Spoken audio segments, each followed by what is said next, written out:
Bonjour à tous et bienvenue dans cette nouvelle vidéo. Alors déjà j'espère que vous allez bien. Aujourd'hui on se retrouve pour un crash test alimentaire. C'est l'une d'entre vous qui me l'a proposé sous la dernière vidéo que j'avais faite il y a un petit moment.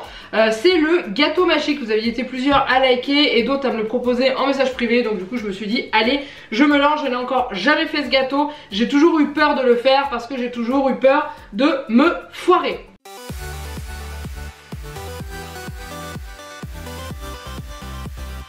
Alors pour ceux qui connaissent pas, le gâteau magique c'est l'espèce de gâteau, je mets la photo là, qui une fois cuit a 3 couches différentes. Vous avez une couche type flan, une un peu plus crémeuse ou je sais plus comment, et la dernière cuite en matière gâteau génoise. Donc du coup on va tenter ça ensemble, il faut plein de choses pour le faire, j'espère que je vais y arriver.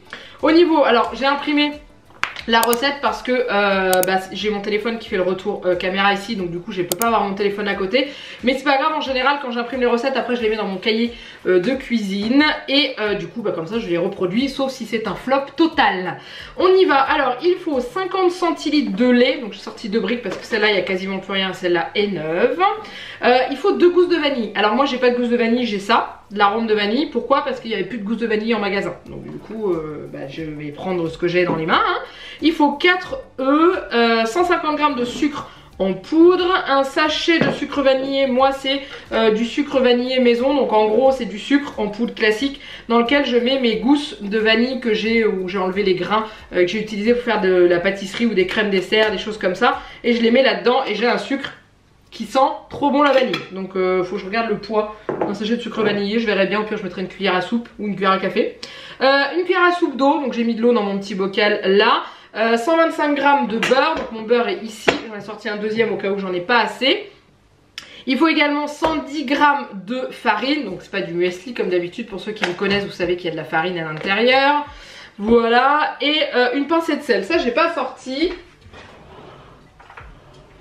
J'ai oublié le petit sel, donc je sors le sel, et un moule rond de diamètre 24 cm en silicone ou chemisé de papier cuisson. Donc celui-ci n'est pas en silicone, donc je le chemiserai de papier cuisson. C'est le seul moule que j'ai qui fait 24 cm de diamètre, donc voilà. Après celui-ci c'est en Tefal, il tient bien le choc, mais je vais quand même mettre du papier dedans parce que je pense que pour le démouler ça va être compliqué autrement, je suppose, j'en sais rien, on verra bien.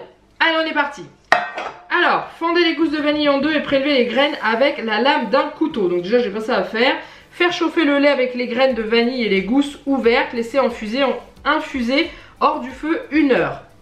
Ouais, bon bah du coup ça j'ai pas besoin de le faire. Donc je vais mettre ma vanille directement dans le lait. Du coup je sais pas ce que ça va représenter en 2 gousses de vanille. Ça fait peut-être 2 cuillères à soupe, je pense. Faire fondre le beurre et incorporez-le à la préparation. Alors déjà je vais faire mon lait. Je vais sortir tous mes saladiers parce que je pense que je vais m'en servir de plein. On va déjà peser entre guillemets le lait, donc c'est 50 centilitres, donc ça fait 500 ml. Voilà, 499 ml. On m'en voudra pas pour le petit millilitre manquant. Donc je vais mettre ma vanille, donc je pense que je vais mettre... Bon, bah on va mettre une cuillère à soupe, on va voir. Je vais mélanger, je goûterai.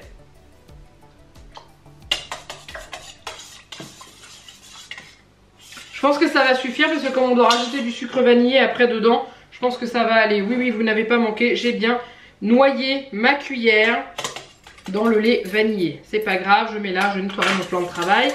Voilà, donc faire fondre le beurre. Donc on va faire fondre le beurre dans un petit bol.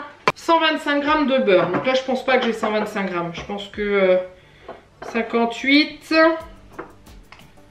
Je pense que ça devrait aller. 118, j'étais pas loin hein. Je suis sûre qu'il y en a derrière leur écran, ils ont dit 218 derrière, je suis sûre. Qui l'a fait? Dites-le moi en commentaire. Franchement, qui l'a fait? Il y a dit 118, 218. Les plus jeunes, je suis pas sûre que vous connaîtrez. Mais bon, bref, je vais faire fondre mon beurre. Mon beurre est fondu. Donc, je vais essayer de pas me faire de bêtises. Ah bah oui, j'ai oublié une partie. Je commence bien, c'est pas grave, le beurre est fondu, de toute façon il fallait le faire fondre. J'ai oublié de séparer les blancs des jaunes et de fouetter les jaunes avec le sucre et l'eau jusqu'à ce que le mélange blanchisse. Donc là j'ai mon lait, j'aurais dû le mettre dans autre chose mon lait, donc je vais le faire tout de suite. Je vais le passer dans un petit bol, on l'ajoutera après. On va monter les blancs en neige, donc on va mettre les blancs d'un côté, les jaunes de l'autre. Je pense qu'on va monter les blancs en neige, donc on y va. Je déteste séparer les blancs des jaunes.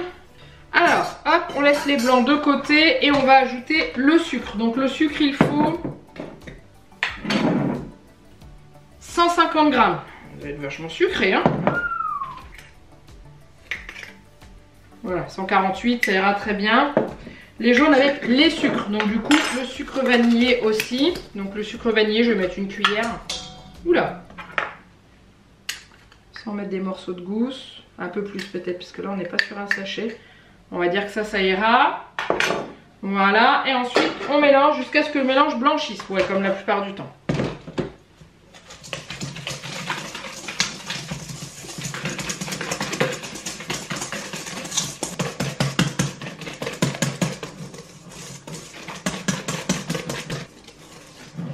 Voilà, je pense qu'on est pas mal.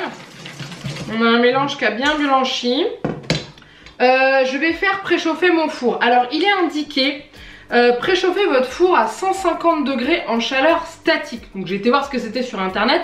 En gros, c'est le haut du four et le bas du four qui chauffent sans la chaleur tournante. Donc, du coup, j'ai regardé un peu sur mon four. J'ai le petit logo avec la résistance du haut et la résistance du bas. Sans la chaleur tournante, donc je vais mettre ça en route, je vais faire préchauffer à 150, comme ça au moins il sera pile comme il faut quand je vais devoir enfourner le gâteau.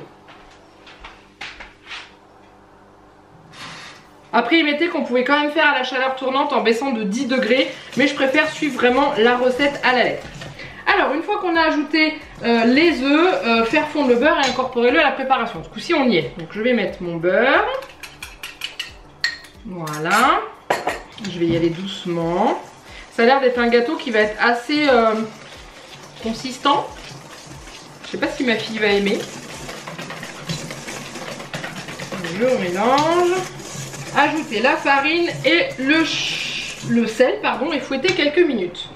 Donc la farine, on est à 110 g de farine. Donc là on est sur un gâteau qui n'a pas du tout de levure. Donc c'est un gâteau qui va pas beaucoup monter. Sachant qu'on va quand même monter les blancs d'œufs en neige. Donc il y aura un petit peu, mais ça ne montera pas autant qu'un gâteau. Donc le sel, c'est une pincée. C'est une grosse pince, c'est ce que j'ai mis. Ouais, je vais peut-être pas consommer le reste. Et je mélange.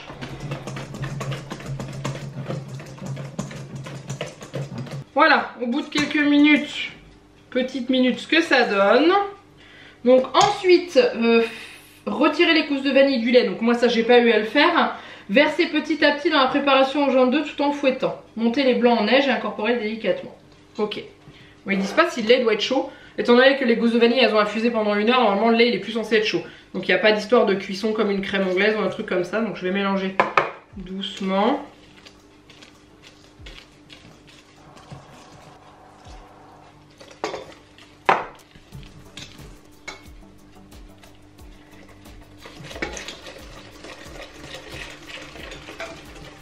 Ça fait un peu mélange de flan, enfin un mélange pour faire du flan, vraiment, hein, ça me fait vraiment penser à ça. Alors ce que je vais faire, c'est que je vais goûter, voir si on sent quand même assez la vanille ou s'il faut que j'en rajoute. C'est bon, pas la peine. C'est très vanillé, c'est aussi très sucré. Allez, hop, on va monter ça en neige, ça va aller très vite. J'ai sorti mon papier sulfurisé pour pouvoir chemiser mon moule juste après.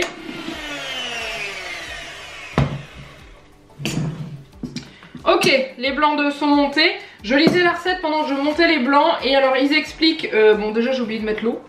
C'était une cuillère à soupe, c'est pas très grave. C'était au moment où on mettait les œufs, le sucre et qu'on battait tout ça, on mettait un peu d'eau. Bon, moi ça m'a pas dérangé pour fouetter. Et ensuite, pour incorporer les blancs en neige à la préparation très liquide, il est conseillé d'utiliser un fouet en travaillant la masse doucement afin de ne pas la dissoudre dans la pâte. Il doit rester de gros grumeaux. Et en effet, difficile d'incorporer des blancs à une préparation liquide avec une cuillère en bois. Donc, alors je vous ai pas dit de quel site je l'avais pris, je vous l'aurais mis au démarrage de toute façon. Ça vient d'un blog qui s'appelle Papy et Pupi, vous avez le lien en dessous de la vidéo, hein, bien sûr. Et du coup, elle a mis une photo de la consistance de la pâte, donc ça doit faire une pâte mal mélangée, entre guillemets, assez grumeleuse. Donc du coup, bah, on y va. Je vais mélanger ça. Hop. Ok, je vais essayer de la travailler doucement comme ça. Je sais pas trop comment faire. Ouais, ça laisse des petits morceaux.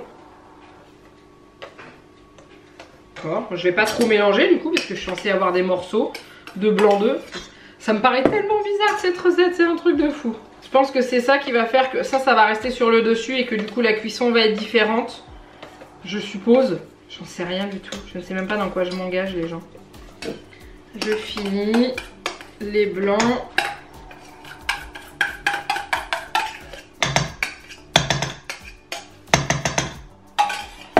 Hop. Et du coup je vais faire comme j'ai fait tout à l'heure. J'ai l'impression de mal faire mon gâteau en fait. Ça fait très bizarre. Bah voilà. Je pense que j'ai la consistance qu'il y a sur sa photo. Donc je vais laisser tel quel. Je vais chemiser mon moule. Voilà. Verser la préparation dans le moule avec la lame d'un couteau. Lisser avec la lame d'un couteau. Je vais lisser avec ça. Là c'est une petite spatule donc je vais voir. Donc, alors je verse. Ok. Ouais, on a vraiment l'impression d'une pâte mal mélangée. Hein, clairement. Je suis sûre j'ai foiré un truc. Je suis sûre que vous êtes derrière votre truc, vous êtes en train de rigoler. Je sais pas pourquoi, mais bon, alors lisser. Ouais, il n'y a pas grand chose à lisser. Oh là là, c'est tout liquide. Ok. Après, c'est à peu près l'image qu'il y a sur le site. Hein. Tac tac, enfourner 50 minutes. À la sortie du four, le gâteau est légèrement tremblotant. Ok. Si le gâteau n'est pas assez cuit, il ne se tient pas. S'il est trop cuit, la couche de crème disparaît. Ah oui, en dessous, d'accord. Il est normal que le gâteau reste tremblotant, c'est au frais qu'il figera. La couche supérieure de génoise doit être bien cuite et dorée. Ok. La durée de cuisson correspond à une convection naturelle. Si votre four est à chaleur tournante, vous pouvez diminuer la température de 10 degrés. Voilà. Avant de le démouler, laissez-le au minimum 2 heures au réfrigérateur afin qu'il fiche. C'est absolument impératif. Ok, ben je le mets à cuire. Et puis on verra ce que ça va donner. Mais en tout cas, je suis sceptique. Voilà, donc 50 minutes. Je l'ai lancé pendant 50 minutes. Je vous retrouve une fois qu'il sort du four pour voir un peu la tête qu'il a. Alors je vous montre vite fait, on est à 30 minutes de cuisson.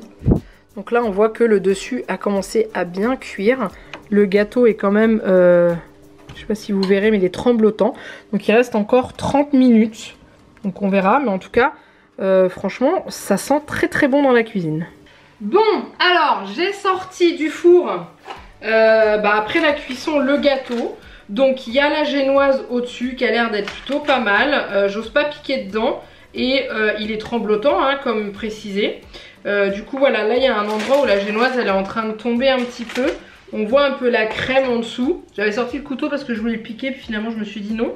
Donc voilà. Donc sur la recette c'est marqué. Donc si le gâteau n'est pas assez cuit, il ne se tient pas. Bon bah il a l'air de se tenir, hein, parce qu'il y a la génoise. Hein.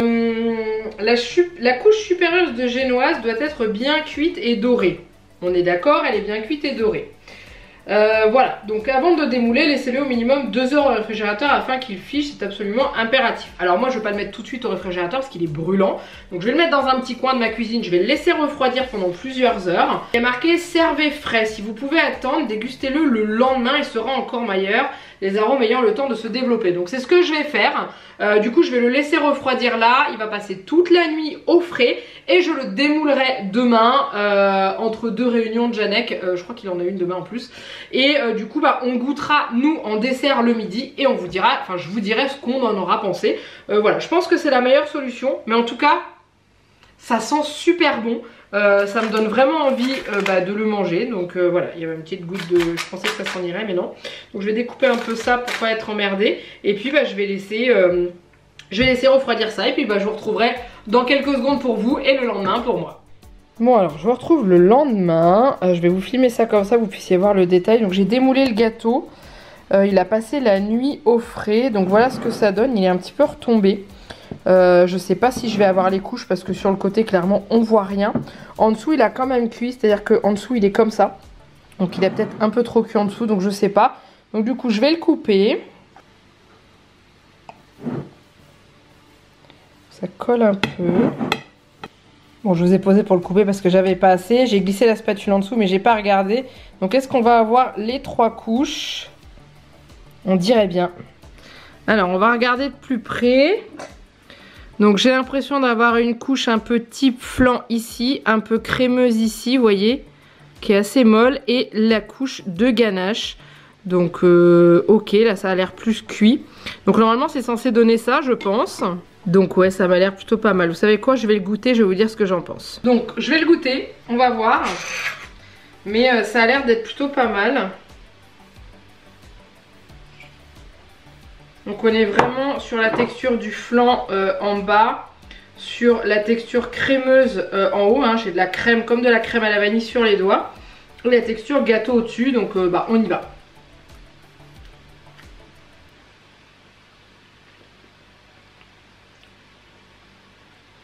C'est génial. Franchement, c'est génial. C'est génial. Vous avez trois trucs différents. Sous cet angle-là, on voit mieux parce que moi, je vous ai filmé de l'autre côté. Donc là, vous voyez, il y a la couche génoise, la couche crémeuse. Là, vous voyez, hein, c'est vraiment tout crémeux. Vous voyez, je peux gratter. J'en ai dans la cuillère. Et la couche flan en dessous. Et du coup, voilà, quand on coupe, vous avez les 3 couches dans la cuillère. Je suis bluffée, clairement je suis contente d'avoir réussi. J'ai hâte d'avoir l'avis de Janek quand il va goûter ce midi et je vous dirai ce qu'il en aura pensé. Alors ça y est, on a goûté tous les deux et on a trouvé ça tous les deux très bon. Donc moi je vous ai donné mon avis en direct. Janek a goûté après manger ce midi et il m'a dit il est bon ton gâteau hein. Donc du coup bah voilà. C'est très surprenant. Je le vois passer depuis vachement longtemps sur les réseaux et tout. Il y a beaucoup de monde qui font ce gâteau et tout ça.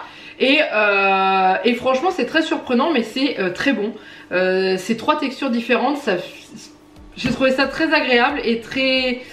tout en même temps très bizarre d'avoir ces 3 textures là dans un même gâteau cuit en une seule fois hein. Du coup voilà, d'habitude quand on a un gâteau avec plusieurs textures on rajoute couche par couche. Là c'est tout est cuit d'un coup. Je vous disais que j'étais sceptique sur la cuisson au dessus, le fait de pas bien mélanger, incorporer les blancs d'œufs, et en fait ça s'est pas du tout senti. Tout est cuit uniformément et c'est vraiment, enfin uniformément mais les 3 couches quoi, et c'est vraiment délicieux. Donc voilà, maintenant n'hésitez pas à me dire vous en commentaire si vous aviez déjà testé ce gâteau magique comme on l'appelle. Est-ce qu'il est possible de le décliner en d'autres parfums comme au chocolat, parce que je pense à Juliette qui elle apprécierait certainement mieux au chocolat, parce que je pense qu'à la vanille elle va pas trop aimer parce qu'elle est pas fan des gâteaux à la vanille. Et du coup voilà, n'hésitez pas à me dire si vous l'avez déjà testé. Dites-moi si vous avez découvert cette recette au travers de cette vidéo. Je vous rappelle, le lien est en dessous de la vidéo. Ça vient d'un blog où j'ai trouvé sur internet. En fait j'ai tapé gâteau magique et c'est un des premiers résultats que j'ai trouvé. Et voilà, donc du coup je me suis dit, vu comme la recette était bien détaillée et tout ça, j'ai pensé que c'était quand même la recette qu'il fallait, et j'ai bien fait parce que du coup j'ai vraiment eu le résultat. Alors ils mettent qu'on peut le saupoudrer aussi de sucre glace, chose que je n'ai pas faite parce que j'ai trouvé suffisamment sucré. Voilà, donc en tout cas n'hésitez pas à commenter, n'hésitez pas à liker cette vidéo, n'hésitez pas à vous abonner à la chaîne si ce n'est pas encore fait, et en dessous si vous voulez me redonner des défis alimentaires, culinaires, allez-y, principalement du sucré comme je vous disais parce que c'est ce qu'il y a je trouve de mieux et de plus réalisable pour moi, et c'est des choses qu'on peut manger sur plusieurs jours. Donc voilà, je vous attends en commentaire avec votre avis et des prochains défis. Il me reste plus qu'à vous faire plein de gros bisous. Moi, et je vous dis à très bientôt dans une prochaine vidéo. Bye bye.